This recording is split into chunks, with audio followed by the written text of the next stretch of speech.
He is Jeff Erickson from Rotowire.com. He's joining us on location from the backyard of the Erickson household. It looks like you're even wearing a soccer jersey. Is that correct? Or what It exactly do is, you have on? sir. Oh, there it is. You got your Liverpool Yeah. jersey on. Yeah, I have a really good buddy who gave that to me for my birthday. We're both Liverpool fans. He knew I'd like it. He's actually from Liverpool, so I got the new kit for this year. So I'm pretty psyched. Is that a legitimate kit, or is that one you buy on eBay from China that takes about 4 or 5 weeks to show up and you get it for about 30, 40 bucks? I would presume the latter because I wouldn't want him to spend a lot more than that, but that's okay. I'll take it either way. Hey, kits are expensive. Trust me. I've done them that way. And you know what? It's a beautiful thing when, if you don't mind being patient, you can get a really nice looking jersey that nobody's going to have any idea how you got it or if it's the real thing or not. So you're all right. Exactly. By the way, I'm curious about something else. Is watching a soccer match at Wembley Stadium part of the sports bucket list? I would say going to Liverpool itself would be on my bucket list more though than Wembley.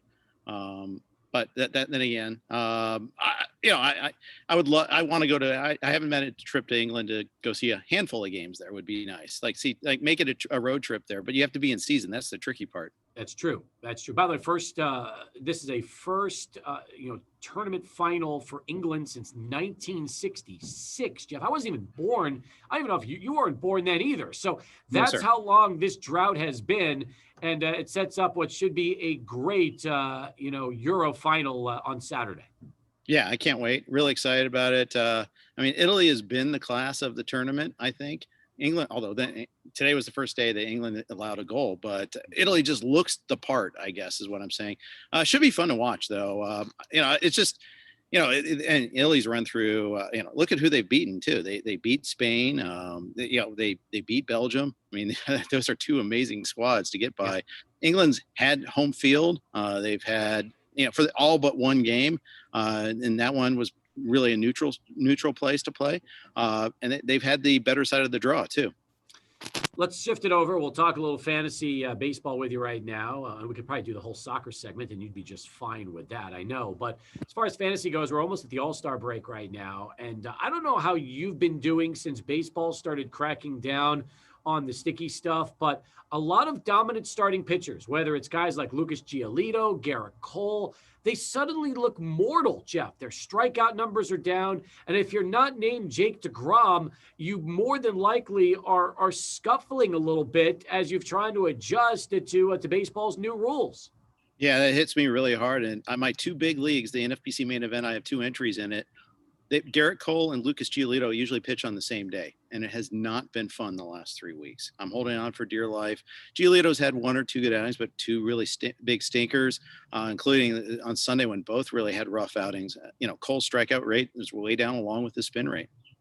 It is, and that's why I'm wondering, as you start to dive deeper into this, are there strikeout pitchers that are, other than DeGrom, that are still kind of unfazed by this change from Major League Baseball, or is pretty much every power pitcher feeling the effects? I looked at a guy like Walker Buehler and his numbers, and, he's lucky if he's striking out more than 5 or 6 right now every time he goes. So he only pitched 5 innings his last time out, and it seems like guys now are throwing more pitches than they're used to, and they're not striking as many guys out. It's a tough change for a lot of them. It is. And, sometimes you worry a little bit about attribution error. For instance, the case of someone like Kevin Gossman, he walked 5 Dodgers 2 times ago, but then he carried a no-hitter into the 7th inning his last time out. Is that because, they're cracking down on spin with him, or is it just the ebbs and flows of performance? Pretty much every pitcher has his ups and downs. It's just a case of, it makes you wonder, though, is someone like, it makes DeGrom all that much more special, right? It's like peak Pedro Martinez. I agree with you. By the way, I love the birds in the background when you talk. It is so cool. Yeah, absolutely. It is the greatest because you're the only guest I have that will go on location outside his house. And it's obvious that birds love the Erickson household because they're always there wanting to be part of the segment. They have a lot to say just like you. And it's great when they chime in a little bit on the program. Yeah, it is. It is a little touch of nature. It was one, this happened off of a happenstance when we were having some work done on our house. Yep. And it's kind of just caught on. I like it. I do too. Hey, by the way, Zach Thompson of Miami. Do you like the 27-year-old? Is he worth an ad right now in fantasy? If he hasn't already been added, sure. The thing is, I mean, I don't know. This is a guy that wasn't on our radar at all to start the season. You mentioned the age. It's rare for a guy to debut that late, but then again, pitchers, sometimes that happens a little bit there. It makes you wonder if the Marlins might have some special sauce that, they develop pitchers pretty strongly. You kind of look at what he's done so far. His last outing on Sunday, he allowed 3 in 6 innings. It was, the very definition of a quality start, but 6 Ks in 1 win. He's gotten pleased 4 straight times. The wild thing is he's terrible in AAA. He's pitching in relief for 8 games. I think we're losing the audio on you, Jeff. We've lost the audio connection on Jeff Erickson. There you go. Now I think you got it back. Let me hear you. All right, now I'm back. Am I back now? Yeah, you are back. So, with Thompson, now we lost you again. All right. It's fun. We have the on again, off again microphone. I don't know. There's like a sound, and then all of a sudden you either go dull on us or you come in loud and clear. Maybe I was targeting just to look at that. We might, unfortunately. Here's what we're going to do. I have an idea. Look, the beautiful thing about this radio show is technical difficulties happen to us all the time. So we're going to troubleshoot this with you while we get Sports Center with Adrian, and then we'll see if we can come back and get this thing fixed. What do you say? Sounds like a plan. Now you sound good again. What just happened? Now you're back. I did nothing. Well, it's good to know. All right, then let's kind of continue where we left off. I missed you for the last 45 seconds. Let's recap a little bit. So don't ever toggle Zach Thompson's stats when you're doing an outdoor radio spot, I think is the rule here. I went to go look at his stats. He was terrible in AAA, but he's getting some length now. He's striking guys out. He's not walking anybody. Maybe the Marlins really are really good at developing pitchers. It's maybe kind of like Cleveland is. Although Cleveland's getting those limits tested severely right now too, and they're in a huge losing streak right now.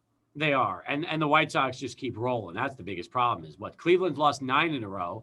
That lead, which used to be like 1 or 2 games a couple of weeks ago, has now grown to exponential numbers. And suddenly the White Sox look like they're just pulling away in the AL Central. The Tigers might be the second best team in the division right now. That's the thing that's pretty amazing. The Tigers are playing better and better. They're getting this good young pitching. Cleveland's had these top 3 starters out. Their 4th one was so bad he got sent down. And they traded away another starter in their starting shortstop. And it's all kind of chickens are coming home to roost there. As we continue our conversation right now with Jeff Erickson from Rotowire.com. He's outside. We've got a beautiful tour of the Erickson house. We're going to get to look at the trees a little bit later on before the end of the segment.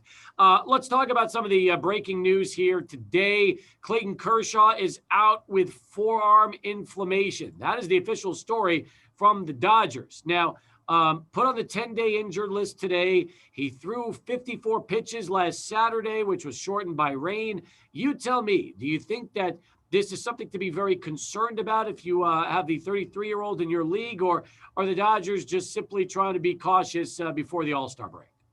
I don't know. That's the thing. It's scary. I mean, there's countervailing thoughts here. One, I mean, it could be Dodgeritis. They've been known to do that in the past, have these brief IL stints for their pitchers, buy them some rest. The timing, though, is pretty bad. I mean, yes, it's built around the All-Star break, but it's also with Trevor Bauer right now. They had a bullpen start on Sunday. They had a bullpen start today. They don't have, Gonzalen's working short innings right now as he's building his strength up from the shoulder. Josiah Gray, their top prospect, has been, sidelined for over a month. He just started pitching again. I think he pitched yesterday was the first time he pitched in a while. So they're short arms right now. Every game matters. They're trying to catch the Giants. They're trying to pass them and stake a claim on first place for themselves. But at the same time, maybe this just gives them a way to get, cover to skip the All-Star game too. They had too much pitching before the season started, so they converted David Price to the pen. You wonder if they stretch Price out again and maybe give him a chance to get back into the rotation. Oh, I think that happens because I think, I don't want to really speak about too much about the legal case for Bauer, but I don't think we'll see him back anytime soon. So I think Price will get stretched out. I almost think that they're going to have to make a trade too, just to get an innings eater of some sort. I know some people have already speculated maybe Kenta Maeda goes back to the Dodgers or something like that. But that'd be wild. Twins being at where they are right now, just had a miserable series at home against the White Sox. what a disaster season for the Twins. So that could be a team to target. Could you ever see them stretch Victor Gonzalez back and let him start, since he kind of came up as a starter before he became a bullpen specialist last year? Maybe, except he just went on the IL too. Oh. So, unless that's part of their devious plan is, okay, when you send him on a rehab assignment, stretch him out, pitch longer, or it's a legit injury. I'm not sure which. Let's talk about some of the names that I guess are hot this week on the waiver wire for teams. One of the hottest names right now is from the New York Mets, Tyler McGill, a 25-year-old Jeff, who just pitched 5 innings, on Monday, struck out 7, and has actually turned in 3 pretty good starts for the Mets so far. Yeah, he has. I picked him up because he was getting 2 starts this week, and you like the starts that they were getting. The Mets playing better ball. He got the win on. Actually, I don't think he got the win. He pitched well on Monday, but I don't think he actually got the win for us. I think they got that in relief later on. But hey, it's hard to stream pitchers right now. There's been a lot of disasters out there lying in the weeds, so you take what you can get. Absolutely. What about rookie Vidal Bruhan? A lot's been said of him since he's been called up from Tampa Bay. What can you tell us about the rookie second baseman? So here's a legit prospect. He's going to probably play more outfield than second base. He's been playing a lot of center field this year at AAA, and a lot, with Manuel Margot on the IL with the hamstring issue. That's where Bruhan's going to play. Now, he was officially the 27th man for today's doubleheader, but I think he sticks. I think most people assume that's the combination that's going to work for them. But he's going to have to play well. If he goes Jared Kelenic on us and doesn't hit upon his promotion, could get sent down. So we'll watch that one carefully because, the Rays are loaded. They've got Josh Lowe waiting in AAA, and he's actually been hitting better lately. What about 2 rookies that are up right now with the White Sox, Gavin Sheets and Jakeberger? What can you tell us about them? Gavin Sheets has hit for a little bit of power. He's got a good control of the strike zone. Jakeberger is the story. Gavin Sheets is the son of a major leaguer, by the way, Larry Sheets. But Jakeberger, he's come back from multiple years off due to knee injuries with the White Sox. Played Big Ten baseball. It's not exactly a traditional haven for top prospects, but a lot of power. Some question about where he can play, and I think he's going to strike out a lot. I think Sheets is a better hitter, perhaps in terms of like hitting for average. I think Berger's got a higher ceiling. Okay. Do you think Berger stays up, or does he go back down when Yohan Moncada is healthy? I think he'll probably be the first to go down between he and Sheets. And again, performance is going to dictate that, though. Makes a lot of sense. We've got the Futures game coming up as far as Major League Baseball All-Star Weekend from Coors. How excited are you about seeing the rookies? Very. It's always tough, though, because I'm traveling on Sunday going to Vegas. So we do this. Rotowire does this every year for the All-Star break. So I'm driving on Sunday, coming back Wednesday. It's always tough to watch, but DVRs work for a reason. We'll record the game. I'm excited to see that. Top prospects are always fun to watch, especially kind of mixed together. One game you can't always tell a whole lot, especially when you're like me. You don't necessarily have a scout's eye for the situation. What is going on in Vegas? The annual trip. Tell us about it. So Rotowire always takes a few days off, gears up for the football season, celebrates, just a chance for all of us to come together. All the guys in the main office in Madison, spouses, girlfriends, friends in the industry want to join us. They're welcome to. Just let us know. And we always get together, have like a couple of football drafts, a poker tournament, maybe go play some Top Golf, have a few meals together. Just have a good time. Sounds like fun. What hotel will the Rotowire team be convening at this weekend? This year we're going to Aria. All right. Have you been there before? Yes, it's one of my favorite properties. Okay. Do you try to stay in the same place every year, or do you like to move around? We basically kind of go where there's combination of deals and places we like. And some years are easier than others. This year we were able to book something pretty readily, although I think we booked at the right time because things are picking up all over the place. Sounds good. Will you catch a Vegas minor league baseball game while you're there? Probably not. I think we'll probably be compressed for time. I figure that'll probably be the case. Let's talk about the website, rotowire.com, and what you like to focus on this week, Jeff. We're starting to ramp up our football content. There's I'm an industry draft going on right now called the Scott Fish Bowl. We'll be writing about that. But of course, we're still crushing all the baseball content, a lot of minor league content now too. Now that every league is playing, we're going to have the draft coming up. We're going to have a lot of draft coverage for us. James Anderson's going to be on top of that. You guys can check it all out for free. Rotowire.com/free. Get you a 10-day trial. Get access to all of our content on the site. I liked Eric Halterman's first half risers and fallers from a couple of days ago. I thought that was a real solid piece too from Eric.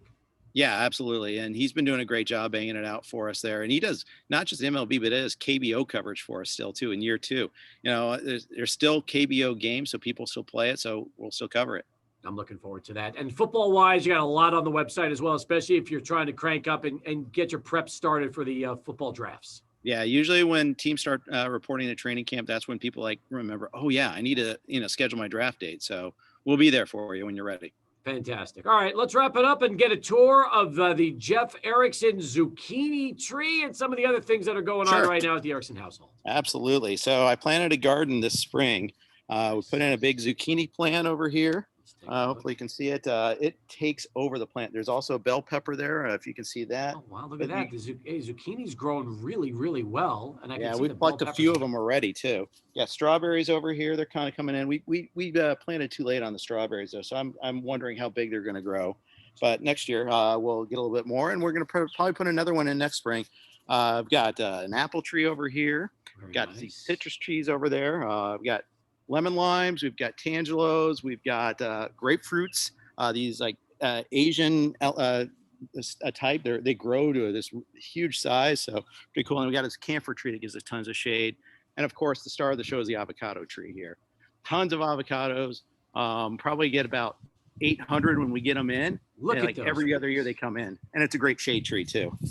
How did you first off, are most homes in Southern California filled with produce where you never even have to go shopping at a supermarket, or did you just luck out with this house? Kind of lucked out on this. And people do have citrus trees usually, and an avocado tree here and there sometimes, but I lucked into this good backyard. Usually backyards are a little smaller. We get a smaller house with a little bit bigger yard, so that's the trade-off. And I noticed that you have the garden fenced in. You have little, actually not little, there's square planters, but inside they're fenced off. And obviously it keeps the animals away. That's the goal. You can't keep the birds out. They're going to do their damage, but maybe we can keep, other animals from, squirrels in particular, from climbing through there.